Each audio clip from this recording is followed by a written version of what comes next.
It's more of the same. I mean, it said it. So, it is your Father whom you would defend against. It is your Father whom you would defend against. It's more of the same thing. Is that, okay, I'm in a world where the blessings of God are raining down on me like sunshine, okay? I don't want to get a sunburn, so I do everything I can to stay out of the sunlight. Right. And if I spend the rest of my life trying to find shadow from the sunlight, and that's the blessings Where of God. is it that somewhere in the Bible about the refiner's fire? The refiner's fire. They do it in the Messiah.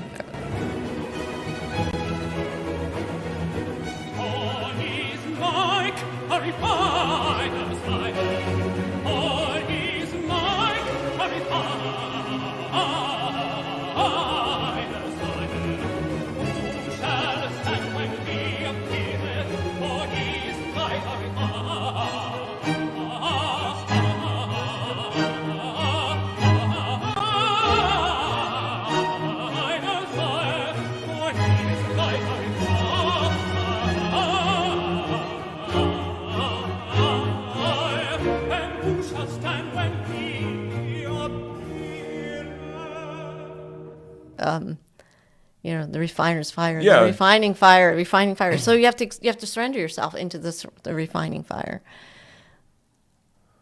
Go for it. I know, but it means that anything is a refining fire. All the things that I would defend against, things I would defend against are the refiner's fire.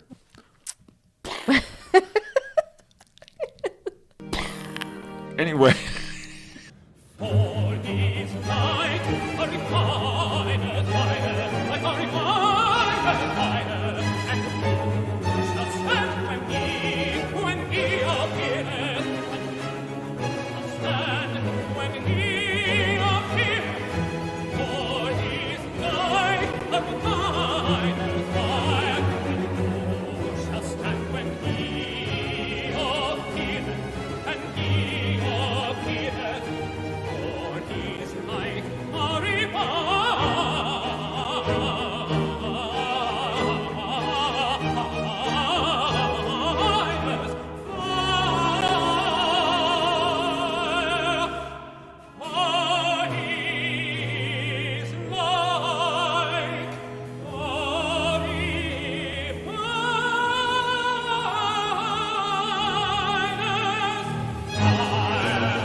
Mind blown, because it means that no matter what it is, I'm saying it usually is the thing you want to defend against and fix is that precious relationship that was lost, or that hellish relationship you would like to escape, or that money problem that you would like to escape, or that money desire that you would like to pursue, or sickness, that health problem that cost $1 gazillion to fix, or is unfixable. It goes on and on. Right. So what it's saying is those are all blessings, okay? Blessings. Do you understand what it's saying? In other words, I want to defend, I want to fix, I want to attack, all of those. Okay, there's a guy, and I've talked about him before in this podcast, and he's got issues with his wife, okay? And they're having a really hard time, and it's because, okay, he became a Catholic. She's a Protestant. She didn't like him becoming a Catholic. So she's giving him grief all the time. So they're at loggerheads permanently like this. It's really threatening their marriage. It's wearing them both out. None of them are happy. So he says, okay, honey, let's do a cruise and bond on this cruise. Let's go on a cruise. So they go down to... That's what his prayer was that they could heal the relationship. That's the purpose of the cruise. Yeah. They go on the cruise. First night, he has... a fibrillation. I mean, his heart stops, and he dies. He's 78 years old, but he's in good shape, really bright intellect, but he just, for no reason, he croaks. And his wife is there with him. He said she could have been down the hall. She could have been, drying her hair. She could have been anywhere. But he dies, and she's an ex-cop. And so he said she was smart enough to know to break my rib cage and my sternum so that I could get the heart moving again. He said, so she got the color back in my face. I had turned blue. This is all because he's out, right? He doesn't remember anything until he was on a plane and out and here and there and people around him. He was gone. Right. He's gone. Yeah, we're talking about in the Caribbean, right? Yeah, they were down off Cancun. Yeah. And a cartel, a drug cartel, apparently ran the hospital down there. And so they said it's going to be $5,000. And so she forks over the $5,000, and they said, we changed our mind. It's $50,000. And so because the guy was well placed, he was career military. He was well placed. His wife or somebody puts in a call to a senator or a congressman that he had worked with on something. That guy makes a call down to Mexico. Suddenly, they're okay with the plane ride back to the United States. So they ship the guy back to Virginia. He's at a VA hospital. And they're wondering, who's the VIP that got flown in from Mexico with his heart problem, And he's just a guy, right? He's not a VIP, but he's done some good work. Right. Okay. Now, my point being, he wanted resolution with his wife. Yes. There's a certain equation that has to happen here. And this is where I put on my little psychology hat. She is so angry with him about his shift in ideology that she would like to kill him. Okay? She's angry, she feels betrayed, and she just wants to vent. She's a tough lady, cop, Yeah. And so she needed to beat the shit out of him. And she did. Right? She beat him into life. Right. But I'm saying she needed physically, symbolically, to pound him into hamburger. And she did. She had that opportunity. He wasn't there. He was 3 sheets to the wind, right? He wasn't there. So she gets that. She gets to vent. Now, the other thing she gets is to see how important the guy is. In other words, a senator or something provides an airplane ride back to a VA hospital, and he gets pulled back from the dead. Right. So she gets a chance to say, maybe I shouldn't give him so much grief about his ideology. Maybe this guy is something else, and I didn't know. And what does he get? He gets a chance for her to see what it's like to be without him. Yeah. I'm sure many times she said, maybe we ought to call it. This is ridiculous. We're fighting all the time. Right. Now she gets the chance to see, oh, he's dead. Now I got my wish. He's gone. So you see how all these pieces came together but all of them very illusory. Right. All of them happening in the illusions, but serving a very tight miracle. Yes, I agree. So you say heart attack like it's a bad thing. You say broken ribs like it's a bad thing. You say wrecked vacation like it's a bad thing. But no, if it heals the relationship, it's an awesome thing. So how much of the illusion that we're talking about escaping and running away from, debts and relationships, are in this ilk of the blessing of God? It's saying it right here. The blessing of God. What? Tell me. Yeah, no, I agree. I agree that that's frightening. As in even my own experiences and stuff like that I would say, no, it has to speak to you where you can receive it. It has to speak to you in a language that you can receive it. It knows that, we're occupied with all the separation of things and stuff like that, and believe that we're, a separate body. So it has to work with us from where we are, and it always does. I mean, the Holy Spirit always works with us where we are. All it's asking for is your willingness. And are you asking a question that is really for the benefit of, it's never just for one. It's never just for me. It's for something else greater.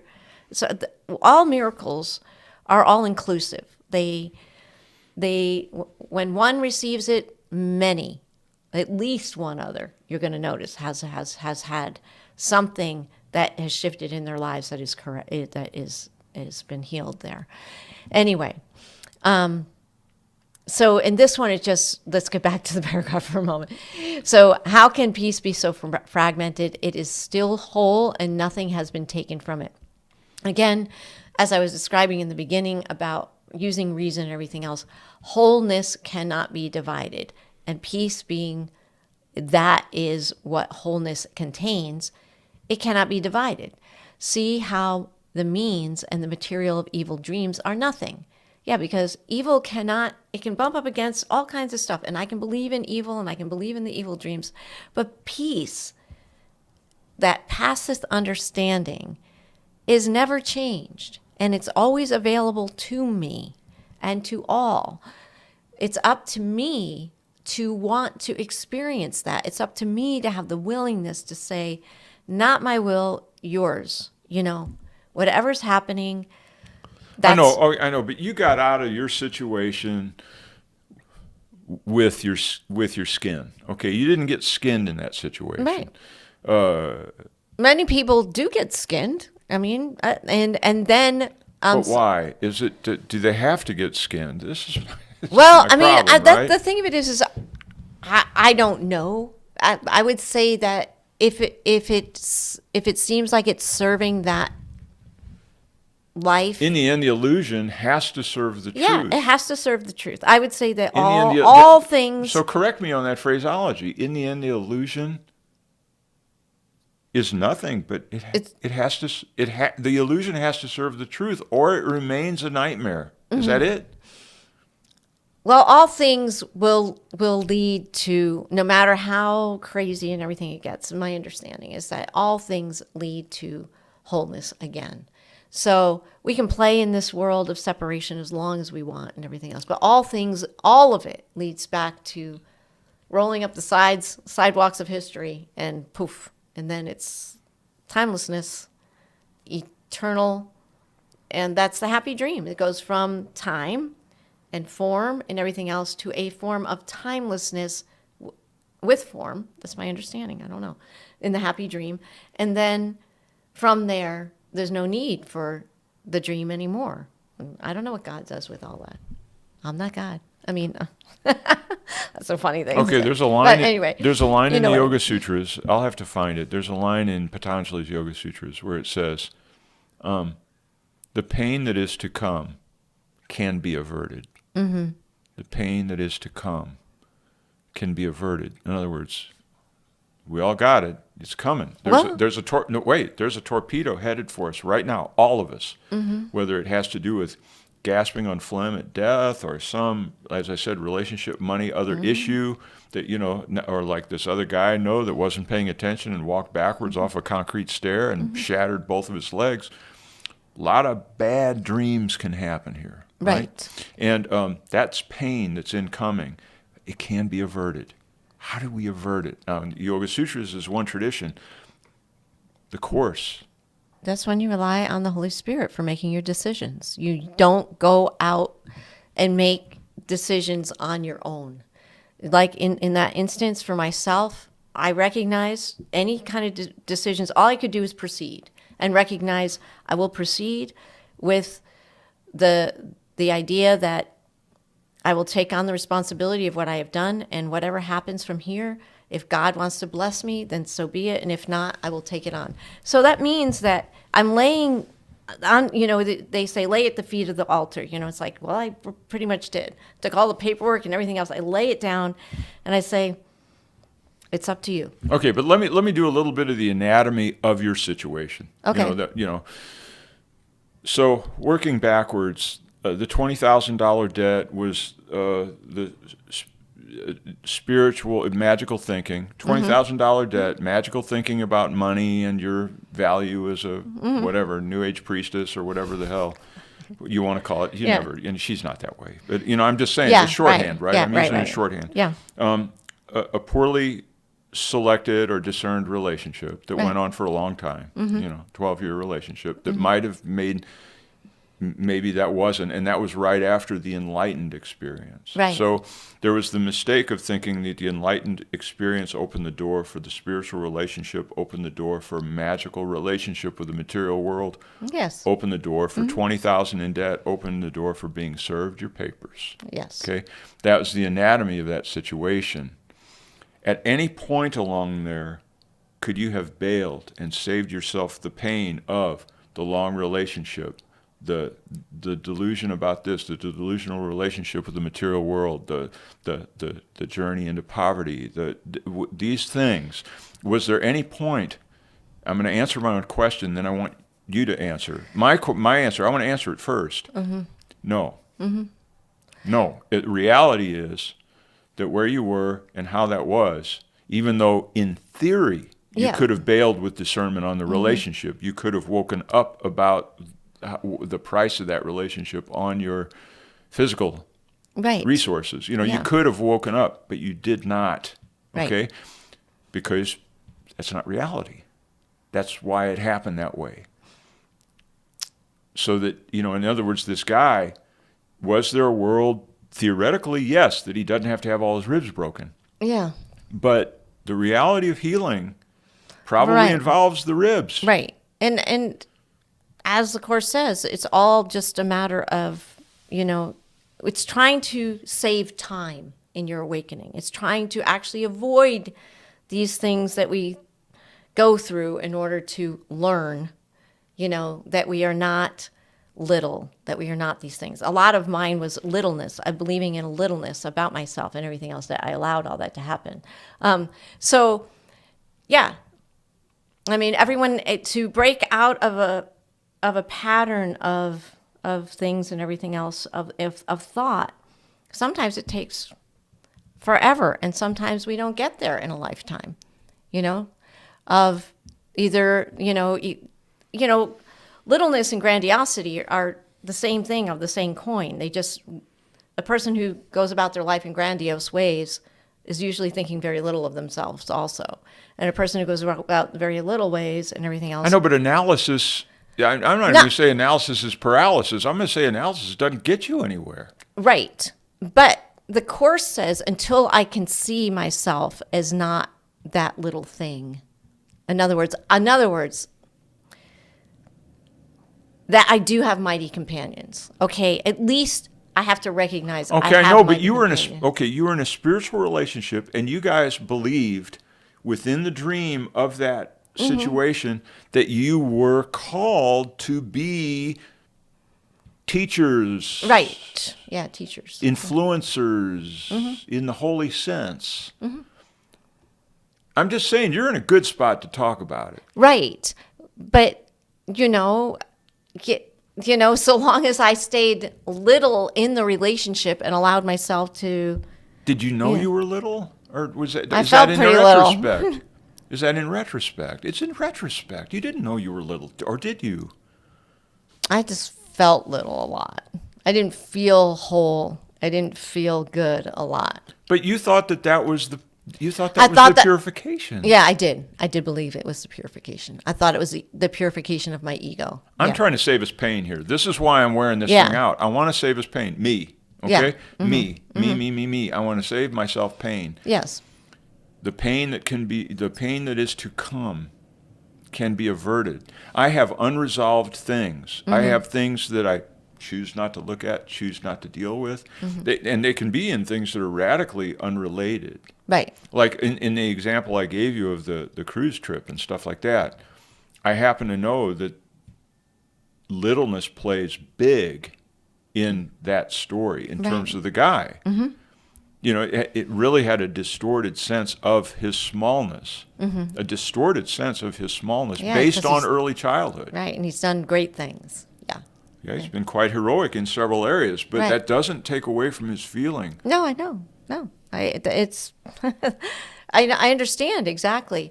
But what does it take? I mean, God is going to give me, the opportunity, and the opportunity finally came when I finally said no. Am I supposed to say, bring on the pain? I mean, is that really, I'm supposed to bring it on? It's a blessing from God. I know I'm not interpreting it correctly. It's, I don't know. If you want to go the Christ route, there was, bring on the pain so that people could learn. But how can the pain be averted?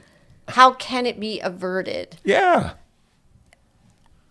I think only by surrendering your life to the Holy Spirit. Jack Roverland probably avoided some pain, don't you think? Yeah, I do think so. Yeah.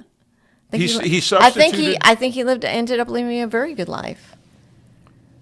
I'm sure he had irritating moments with it, and other people had irritating moments with him.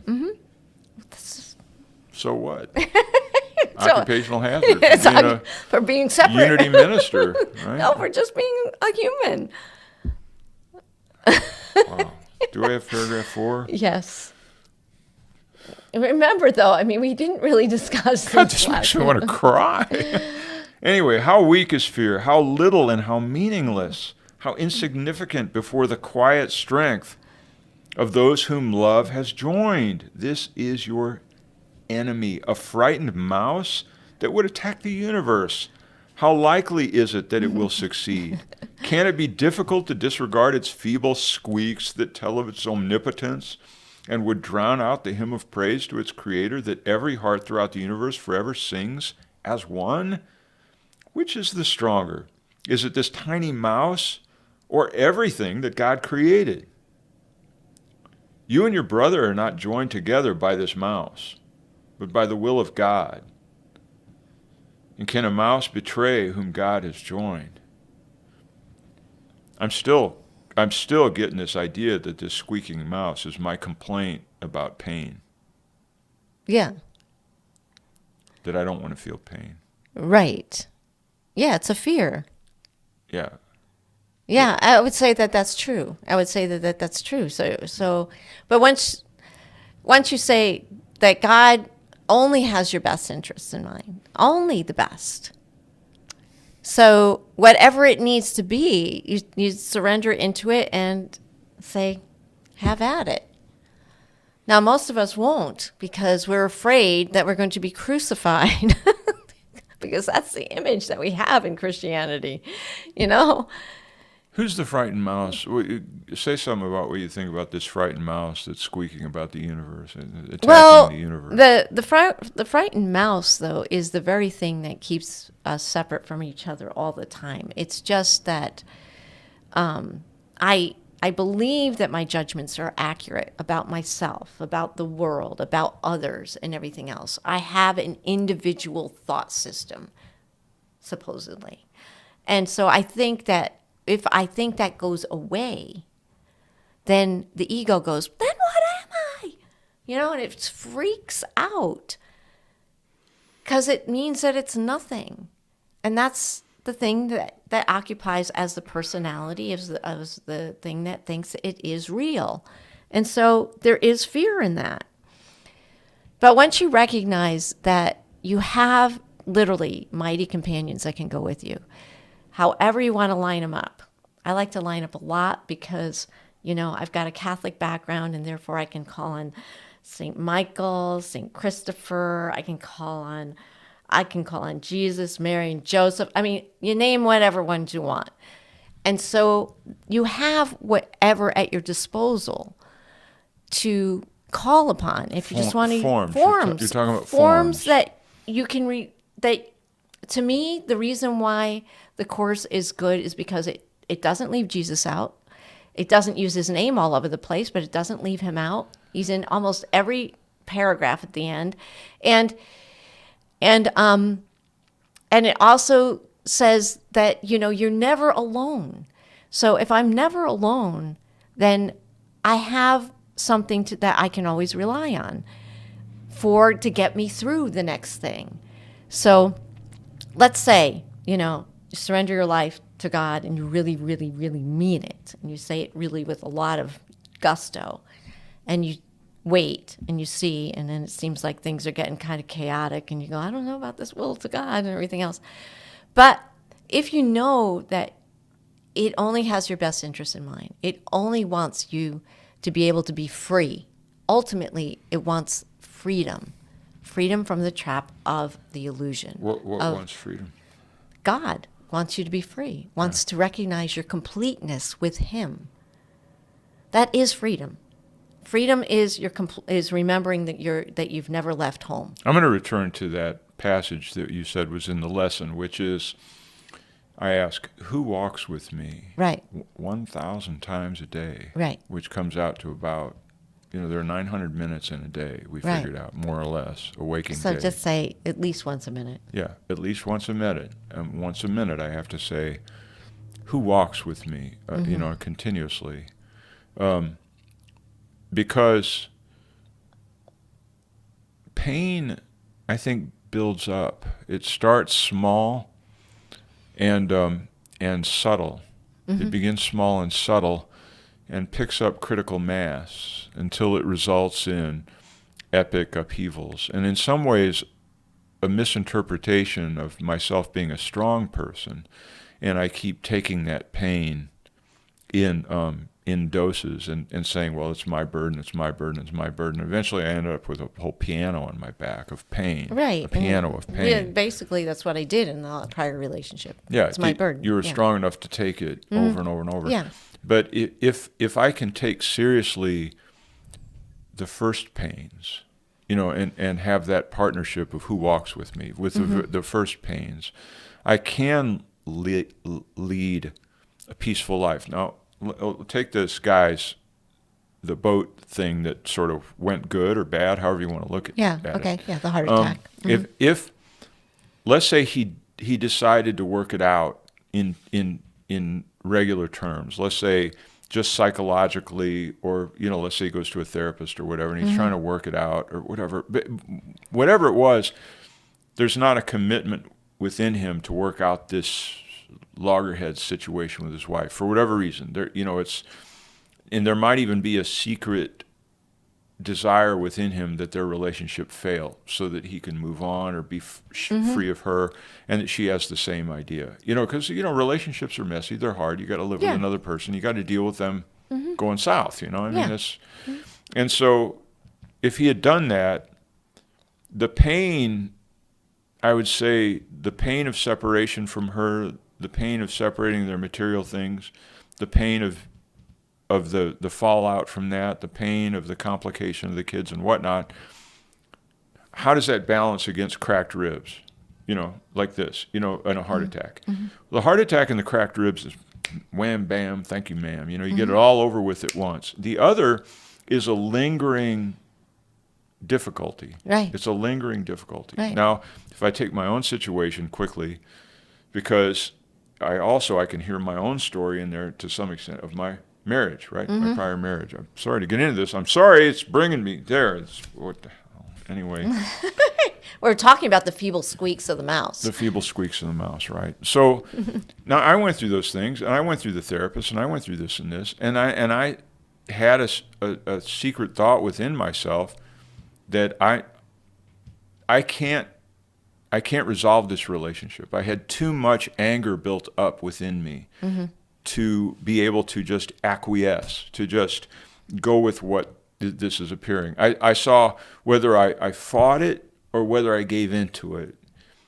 The buildup of anger that I had within myself had no outlet that I wanted to deal with. In other words, she wasn't going to volunteer herself to be a punching bag, and I didn't want her to be a punching bag. Right. But my anger was built up to an extent to where it needed an outlet. And I said, I said, it's just going to get worse if I cave in and do whatever needs to happen to bring peace. Right. And so so I didn't have the broken rib scenario. I didn't have that. In fact, it split. We split. Right. And you and I met, it was almost all simultaneous, where we met at the same time.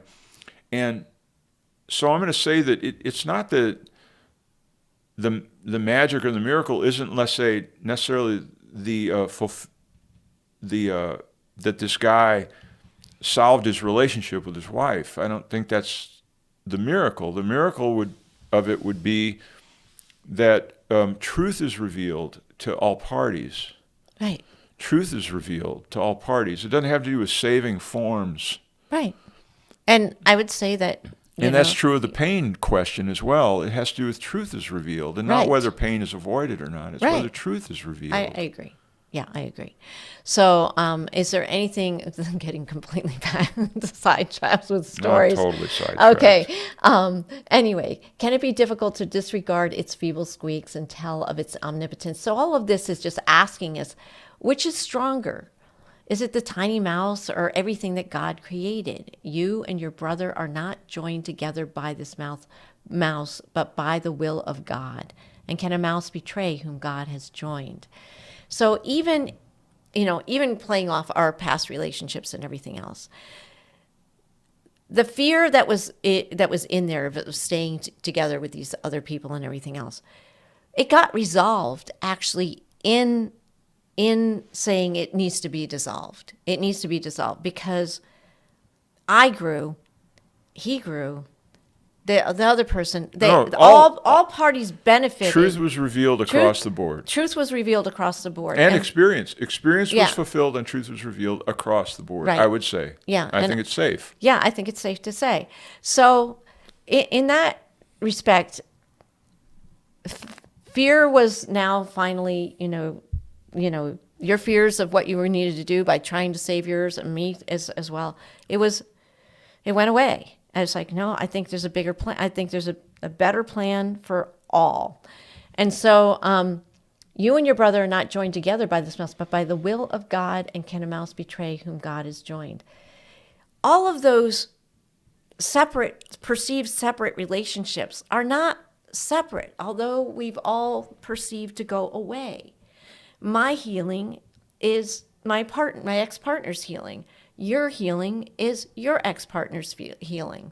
So that's what needs to be revealed to the mind. It's, as you said, it's not the form.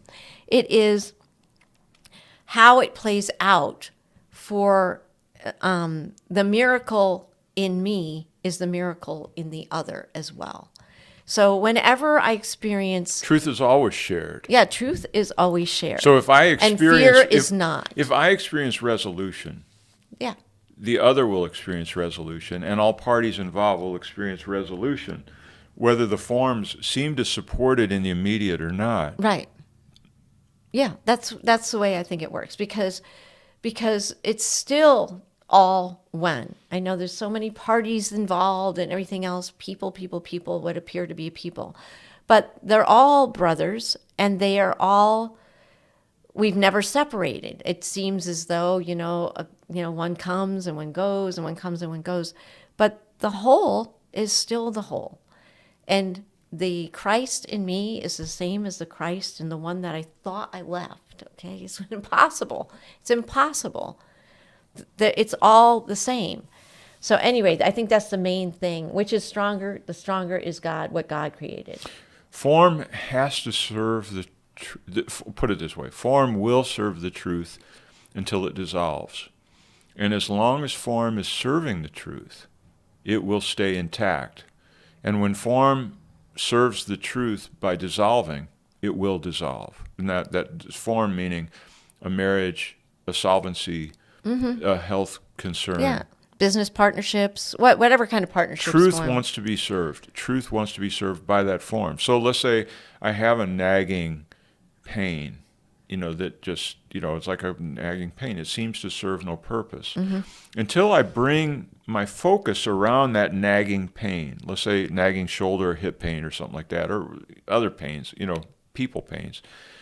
Until I bring that into my focus as that mouse screaming against the truth. It's screaming against the truth. And instead invite in the truth that mouse is distracting me from, then that form will keep serving, if it might go away, it might stay. You never well, know. That's what I'm saying is that if we're talking about healing, spontaneous healing of any situation, because in a sense, you and I have just, contrasting with this guy I'm talking about, you and I had a spontaneous healing in relationship. Right. There was a certain price to be paid. You felt like you torpedoed, jettisoned a huge agenda that you felt like you were working with. Mm-hmm. I had a huge, marriage and the whole thing, family that right. I jettisoned in the formal sense. Right. In the formal sense. But, we're not suffering. We're not suffering. So, and good. Now that guy over there, the guy on the trip, his form, that relationship was still not, it still served the truth. That form of him being with his wife, the ex-cop, that still served the truth. And so it stayed together. There's no way to ponder how these things work. Right. And we'll see what happens in the future with them, Or with us, for that Yeah, matter. for us. Okay. We're almost there. We're almost there. There's only 6 paragraphs. Okay, go ahead. You're up 5. Oh, I know. Have I? Is that paragraph 5? Okay, Yeah. sorry. Paragraph 5. If you but recognize how little stands between you and your awareness of your union with your brother, be not deceived by the illusions it presents of size and thickness, weight, solidity, and firmness of foundation. Yes, to the body's eyes it looks like an enormous solid body, immovable as is a mountain. Yet within you is a force that no illusions can resist. This body only seems to be immovable. This force is irresistible in truth. What then must happen when they come together? Can the illusion of immovability be long defended from what is quietly passed through and gone beyond? Okay, so No, it can't. Right. Yes, the body's eyes, it looks like an enormous, immovable as a mountain. Yet within you is a force. Okay, that The no force with a illusions- capital F. that no illusions can resist. Right. That's And the God force. The illusion is so what's the illusion? The illusion is that truth is not true. The illusion is that an inconsistency, which I was talking about in the first right, paragraph. right. And if truth has any inconsistencies, then it's not true. I mean, the truth is true, true.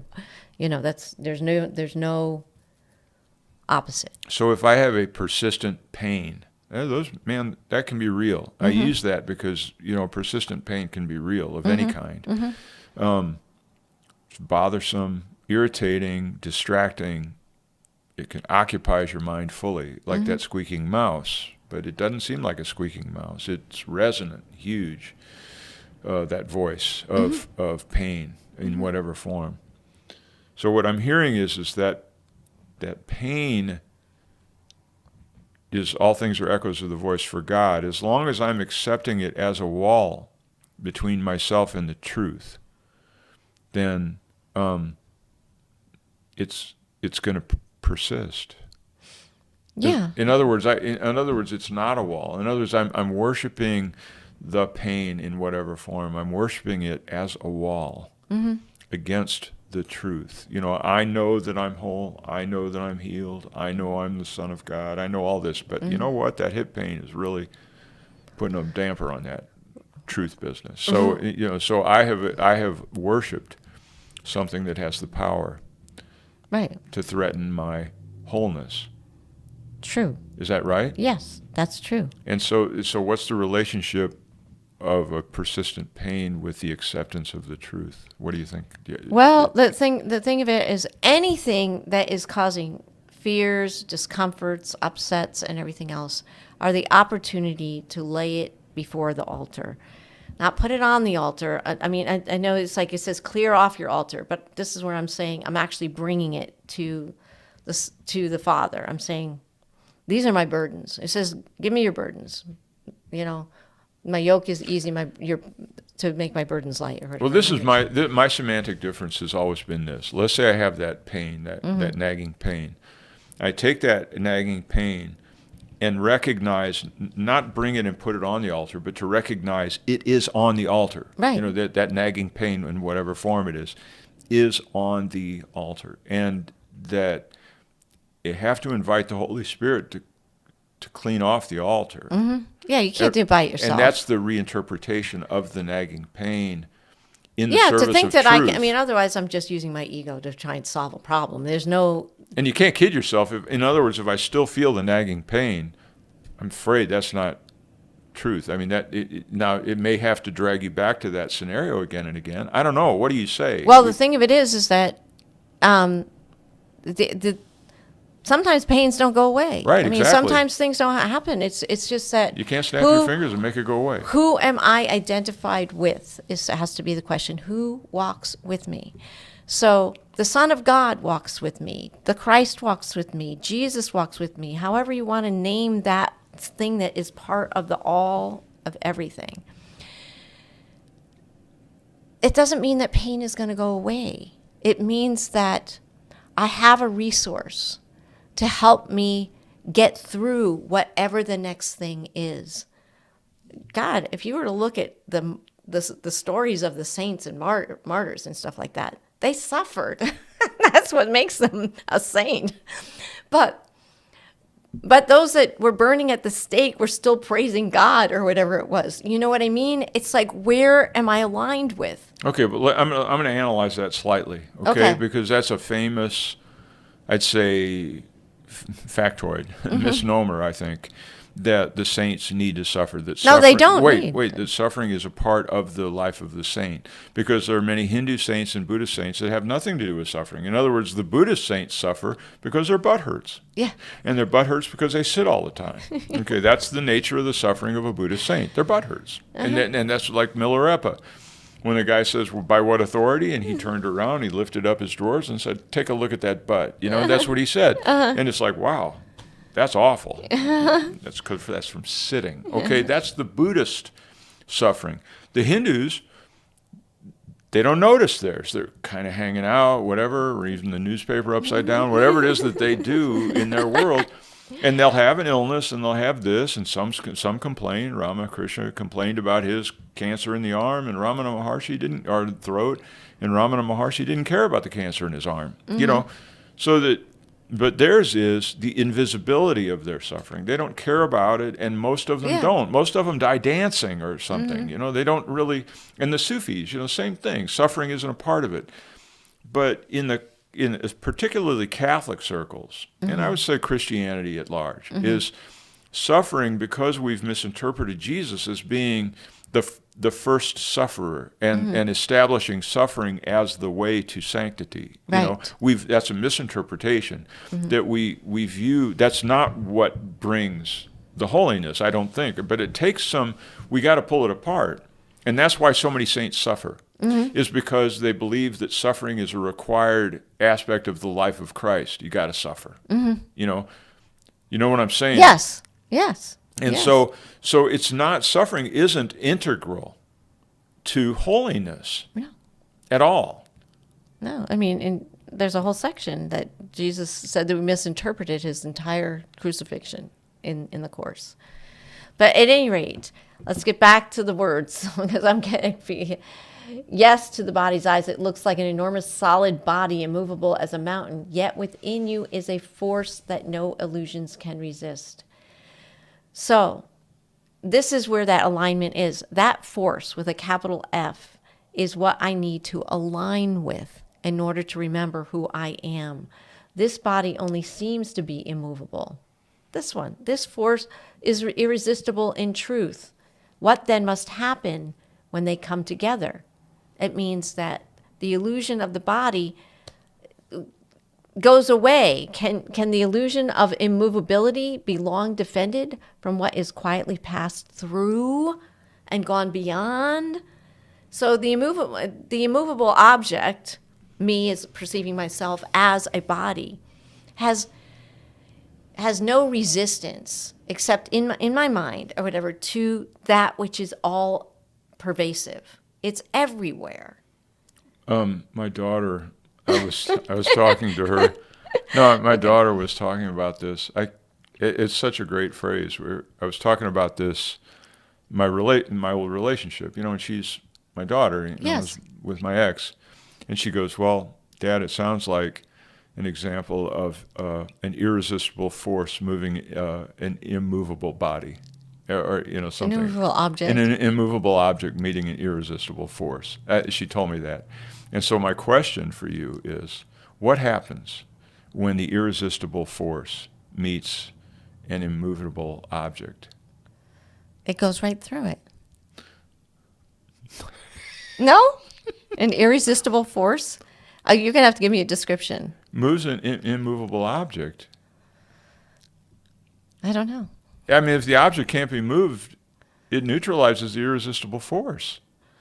Not in this story. Not in this story. Oh, it does. No, it does. Okay. It does.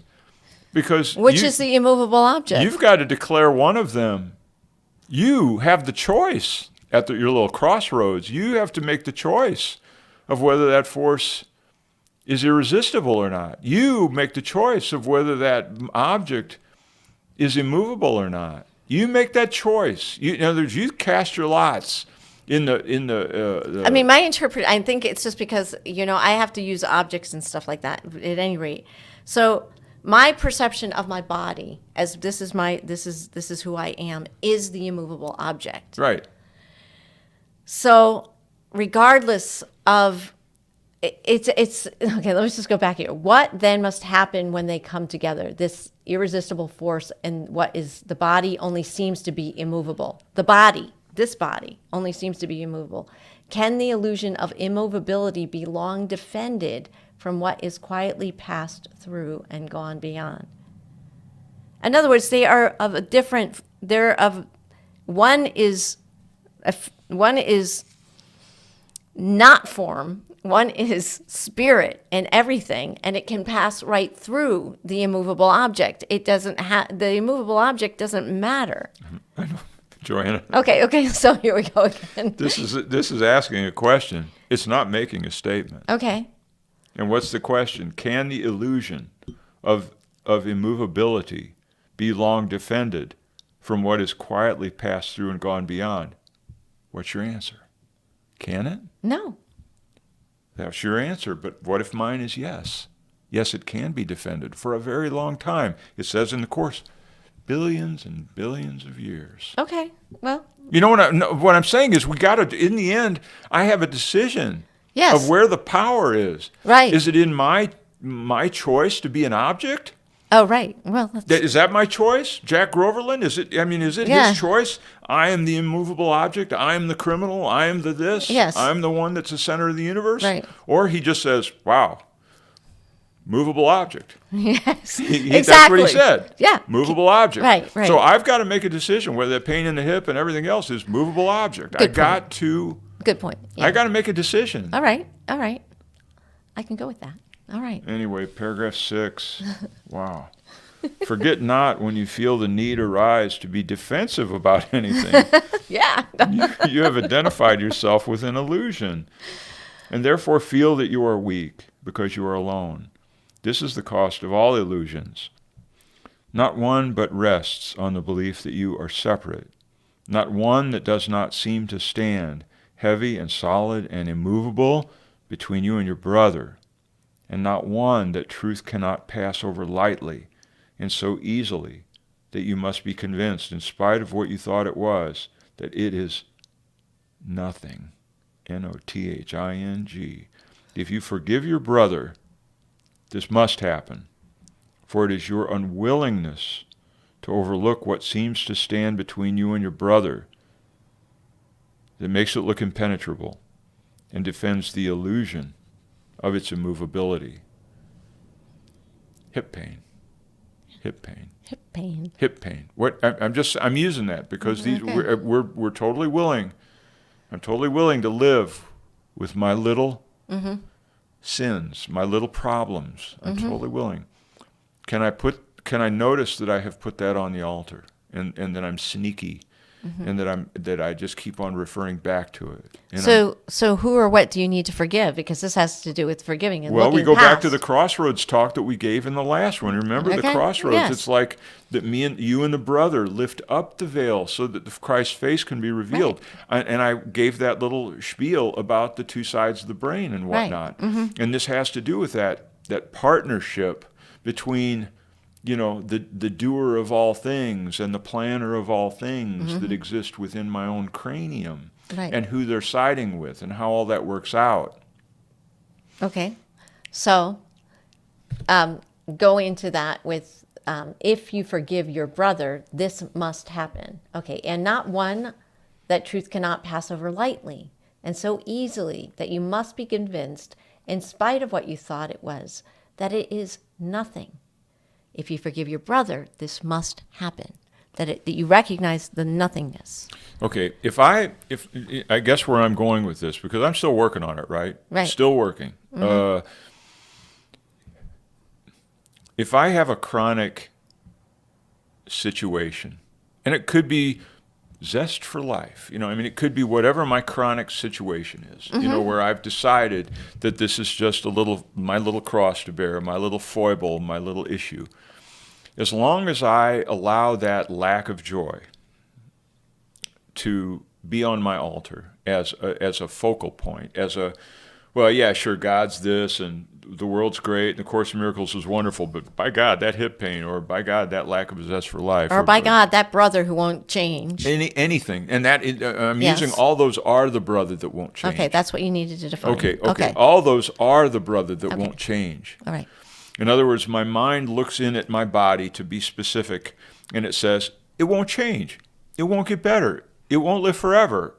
It won't, it won't be whatever. Tom Cruise in Mission Impossible #3. It won't be this thing. Brother ass is not going to carry one more load of Right, whatever. Right. So Which that is your body. that's a complaint, a mouse Right. squeak. It's a complaint that I have. I keep that squarely on my altar. I keep it there. But I have the power here. As I said, we've got this problem of the irresistible force and the immovable object. And I have chosen, in that scenario, I've chosen the immovable object. Right. I'm going to use a simple one. Let's say just simple, personal energy. Personal energy. Do you want to keep it? Do you want to keep your tiredness? Do you want to keep your tiredness? Do you want to stay tired all the time? I identify with being tired. Well, I need being tired because that gives me a license to rest. If I'm not tired, then I have to keep doing stuff, and I don't want to do stuff anymore. So there's a reason that I want to stay tired. Right. So why complain? Yeah. Mission accomplished. You got your tiredness, and it gives you a license to go take a nap. Yes. Right? Or to not do that stuff. Right. So just to be honest with myself about what those peccadillos are that I have on my altar, Okay. my little sins we can overlook it. It's not the big picture. They're very, very simple. And it's saying here, man, you're making a decision that little light peccadillo of nothing is an immovable object. And you've opted for that. Right. You have opted for it. Yeah. And so you've opted against the irresistible force. You have opted against the irresistible force. And you've chosen to side with the immovable object. Right. So what I say to myself, anybody that wants to listen, is recognize that. Now, what you're going to forgive, like if it's inside of you, isn't there a forgiveness there? It says, if you forgive your brother, this must happen. That you'll recognize it's nothingness. If you forgive your brother, this must happen. In the case of For it is your unwillingness to overlook what seems to stand between you and your immovable object that makes it look, it says your brother, that makes it look impenetrable and defends the illusion of its immovability. So that's what you're saying. You defend the illusion of its immovability. I defend the illusion of the immovability, and I have to be honest. That's what you're up to. What I'm doing. Right. I am defending the problem. I'm defending it, and I won't let it be solved. I'm defending it, and I have to be honest that my problem, whatever it is more valuable to me than the solution. Yeah. Well, that's true. Yeah. And then can it be said in a happier way than that? No, but once you recognize it, why would you hold on to it? I mean, the whole of it is recognition and awareness. And you have the magic book that's come from somewhere else that says the magic book. If you forgive I forgot about the magic book. If you forgive your brother, this must happen. You'll recognize its nothingness. What was I thinking? And all of a sudden, poof, it goes off your shoulders. That's right. And then you won't have to feel the burden of it anymore. It's up to you. It's up to all of us. Okay. Okay. Is that it? Is that it? That was it. Thank you, everyone. The magic book. I like that. The magic book. We got the magic book. There you go. That went way longer than I ever thought it was going to. It's probably an hour and 10 minutes. That's my fault. No, it's funny.